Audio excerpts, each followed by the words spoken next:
नमस्कार सम्पूर्णमा म अनुलता गुरुङ गोर्खाहाट समूहबाट एक दुई कुरा राख्न लागिरहेछु है।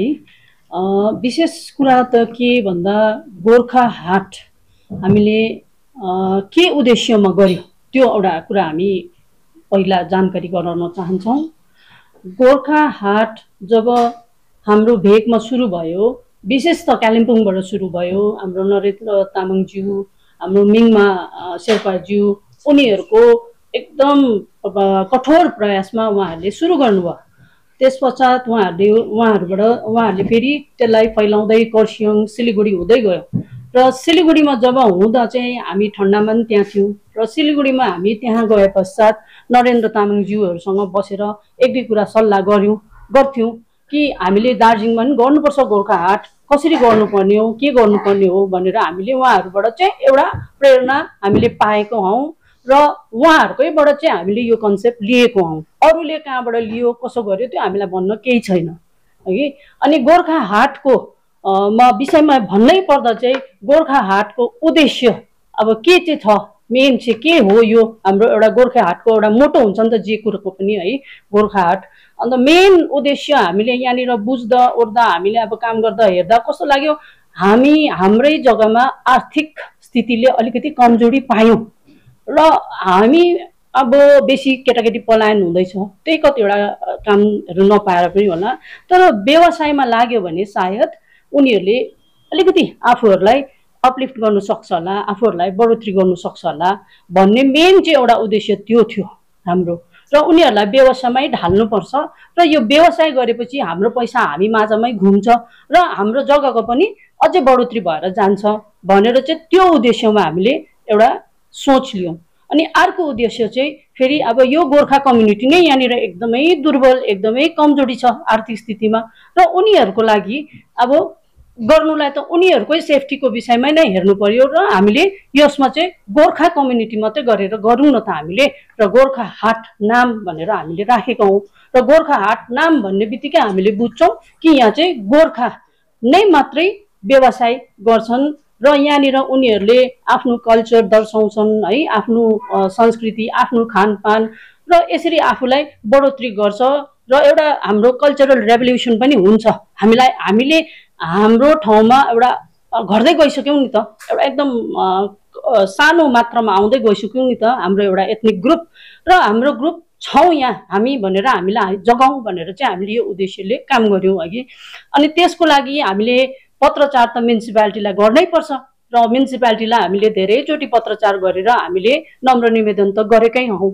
तर उहाँले के हो, कहिले पनि हामीलाई सपोर्ट गर्नु भएन त्यति बेला, त्यस समय। तर एकदमै ढिलाइ भइसक्यो, सबै ठाउँ यति प्रचलित, यति मजाले चल्दैछ, हाम्रो दार्जिलिङमा चाहिँ किन यति ढिलो, दार्जिलिङमा पनि चल्नुपर्छ भनेर हामी कतिजना 10 जना जस्तो मेम्बर मिलेर एउटा समूह फर्म गऱ्यौँ है। गोर्खाहाट समूह फर्म गरेर हामीले लु इन्डोरै भए पनि गरौँ भनेर कला मन्दिरमा 13 जुलाई भानु जयन्तीको दिन एउटा अवसर पारेर 19 जना मेम्बर लिएर हामीले त्यसलाई सुरु गऱ्यौँ है। त्यहाँदेखि त्यसलाई सुरु हुँदै हुँदै जाँदा त मान्छे जब त्यहाँनिर सबैजनाले यहाँनिर गएर हुँदो रहेछ, व्यवसाय हुने रहेछ भनेर भनेपछि हामीमा थुप्रै फर्म्सहरू आउनु थाल्यो है। थुप्रै फर्म्सहरू आएपछि जग्गा त साँघुरो भयो, साँघुरो भएपछि अब हामीलाई ठुलो जग्गा चाहियो, म्युनिसिपालिटीलाई त भन्दैछौँ तर उहाँले त्यसलाई ध्यान दिनु भएन। हामीले जिडिएनएसको अस्ति पनि कथा भनिहाल्यौँ, जिडिएनएस ग्राउन्ड हामीले प्राप्त गरेको थियौँ तर त्यसमा पनि अड्कल। अब त्यस्तो के हो, अब यो सोच हामीले व्याख्या गर्न सक्दैनौँ, त्यो आफ्नो आफ्नो मान्छेको सोच विचार हो।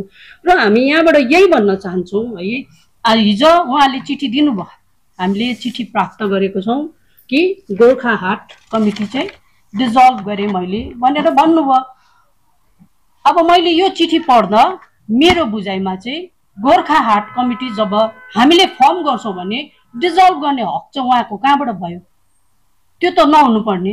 डिजल्भ त हामी गर्छौँ नि त कमिटीलाई हगि। यो चिठीमा पनि गलतै पाएँ मैले। Gorkhahat as per resolution at the board council meeting यस्तो यस्तो भन्नु, existing Gorkhahat organizing committee dissolve with immediate effort मतलब इफेक्ट भन्नुभएको छ। भन्नु मतलबमा चाहिँ उहाँले चाहिँ हाम्रो कमिटी चाहिँ डिजल्भ गरिदिए भन्छ, जुन कुरो चाहिँ हामीलाई अलिकति पचेन। हामीले बनाएको कमिटी उहाँले कसरी डिजल्भ गर्छ, त्यो त मिलेन नि त। हाम्रो कमिटीले चाहिँ उहाँसँग त कसरी काम गरेको थियो भन्दा कोलाबोरेसनमा काम गरेको हो नि त, म्युनिसिपालिटीको कोलाबोरेसनमा हामीले काम गरेको हौँ नि त है।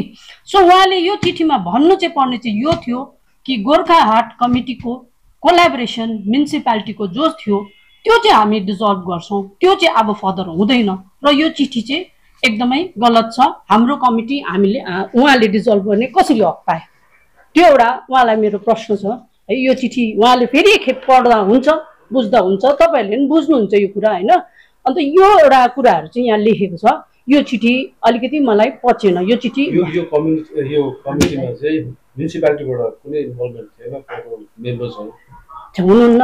तपाईँको प्योरली तपाईँ हाम्रो गोर्खाहाट कमिटी प्योरली छ, उहाँहरू चाहिँ कोलाबोरेसन। अन्त एउटा जुन चाहिँ एमओयू बनाएर दिएको थियो त्यो एमओयूको उहाँहरूले के पनि कोअर्डिनेटर हुन्छ म्युनिसिपालिटीको चाहिँ भनेर राख्नु भएको थियो, तर त्यो एमओयू कहिले पनि हामी माझमा आएन। हामीले बनाएर दिएको कोअर्डिनेटर चाहिँ हाम्रो मल्ल दाजु सर हुनुहुन्थ्यो, मुकुन्द सर हुनुहुन्थ्यो, तर उहाँहरू अहिले यो पिक्चरमा हुनुहुन्न। किन हुनुहुन्न के हो त्यो हामीले बुझ्न सकेन।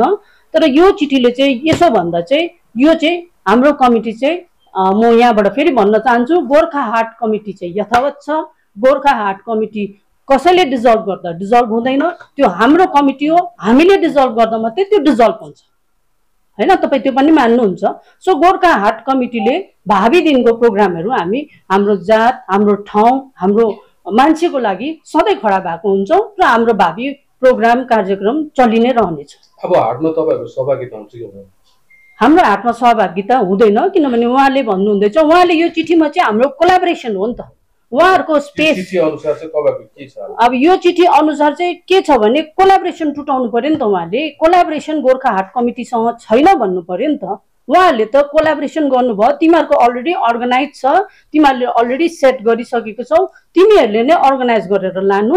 हामी कोलाबोरेसनमा चाहिँ तपाईँहरूलाई चाहिँ यहाँको जग्गा दिन्छौँ कि यहाँको साफसफाइ हेरिदिन्छौँ, यहाँको ट्याक्स कलेक्ट गर्छौँ, अनि पानी या के सुविधा असुविधा म्युनिसिपालिटीले जे दिनु सक्छ त्यो गर्छौँ भन्नुभएको थियो नि त। तर त्यो कुराहरू पनि हामीले त प्राप्त पाएनौँ होइन। काम गर्दा सुविधा असुविधा हामीले धेरै कुरा झेलेर गरिरह्यौँ, किनभने हाम्रो मान्छेको लागि म्युनिसिपालिटीमा बस्ने पनि त हाम्रै मान्छे हो, किन उनीहरूलाई यस्तो र त्यस्तो भनेर भन्यो। तर उहाँहरूले हिजो अचानक अब यसरी एक दिन चाहिँ बोलायो, यसरी आउनुहोस् यस्तो यस्तो यस्तो, अब बोर्डमा मिटिङ भयो अरे, बिओसी नै सबै हो। बिओसी अब उहाँहरूले बिओसी हाल्ने बित्तिकै यो त पोलिटिसाइजै हो नि त। तपाईँले बिओसीमा चाहिँ को हुनुहुन्छ त? बिओसीमा त रुलिङ पार्टी त हुनुहुन्छ, के भन्नुहुन्छ? बिओसीमा चाहिँ कसले चलाउँछ? बोर्ड अफ काउन्सिलर्स चाहिँ को हो त? रुलिङ पार्टी, एउटा पोलिटिकल पार्टीको रुलिङ पार्टी हो भनेपछि पोलिटिसाइज चाहिँ हामीले गर्यौँ कि उहाँहरूले गर्यौँ होइन। अब त्यस्तो कतिवटा बिओसीमा हामीले सुन्यौँ अलिकति पोलिटिसाइज गर्दैछ अरे भनेर भन्यो, हामीले त कदापि त्यस्तो त गरेनौँ। तर उहाँहरूले जस्तो प्रकारको बिओसीको नाम लिएर इन्भल्भ हुनुहुँदैछ, उहाँहरूले त सिधै पोलिटिसाइज गर्नुभयो नि त। यो कुरा त न्युट्रल कसरी राख्नुहुन्छ? हामीले त म्युनिसिपालिटीको चेयरम्यान, म्युनिसिपालिटीको बोर्ड, हामीले एडमिनिस्ट्रेसन हो, गर्नुपर्छ साथमा साथ लागेर काम गर्नुपर्छ भनेर हामीले काम गरेको मात्रै त हो। र यति नै छ। यो लेटरमा मलाई म सेटिस्फाइड छुइनँ। यो लेटर एक्सेप्ट गर्यौँ, पढे पश्चात चाहिँ एक्सेप्ट गर्नुहुन्छ मतलब माने जुन प्रकारले डिजल्भ उनीहरूले सक्दैन यो, किनभने हाम्रो कमिटी तपाईँ आफै भन्नुहोस्, तपाईँको कमिटी तपाईँले फर्म गर्नुहुन्छ, तपाईँले डिजल्भ नगरी अर्काले कसरी डिजल्भ गर्छ? त्यो त डिजल्भ हुँदैन नि त। मतलब तपाईँहरू डिजल्भ भएको छैन, हामी डिजल्भ भएको छैन। उसको कोलाबोरेसन चाहिँ डिजल्भ भयो, उसको कोलाबोरेसन चाहिँ टुटायौँ हामीले। कोलाबोरेसन चाहिँ वी डोन्ट वान्ट भनेर चाहिँ यो लेटरमा भन्नुपर्ने हो होइन। तपाईँ हामीले बुझ्दा त्यस्तो लाग्यो नि त। कसैको कमिटी चाहिँ गएर म डिजल्भ गर्छु भन्नु त कसैको हक त छैन नि त। सो गोर्खाहाट कमिटी चाहिँ हामी यहाँबाट भन्छौँ, गोर्खाहाट कमिटी यथावत छ। हामी गोर्खाको लागि सधैँ काम गरिरहेको हुन्छौँ, जग्गाको लागि हामी सधैँ काम गरिरहेको हुन्छौँ। हाम्रो अब फर्दर त्यसको के हुनुपर्ने कसो हुनुपर्ने समयकालले बताउँछ हगि, त्यो समयकालले बताउँछ। उहाँहरूले हिजो एक दिन चलाइहाल्नु भयो, अझै यो त कति चल्नुपर्ने हो नि त हाट त होइन। यसमा अब के हुनसक्छ, तर म यहाँबाट यही भन्छु, मेरो उद्देश्य जुन चाहिँ छ है त्यसलाई चाहिँ उहाँहरूले सिरोपोर गरेर कायम गरेर अगाडि बढाएर लगिदिनुपर्छ। योभन्दा हामीले गरेको भन्दा पनि बढोत्तरी गरेर उहाँहरूले काम गर्नुपर्छ। त्यति नै मेरो चाहिँ एउटा बिन्ती छ र शुभकामना।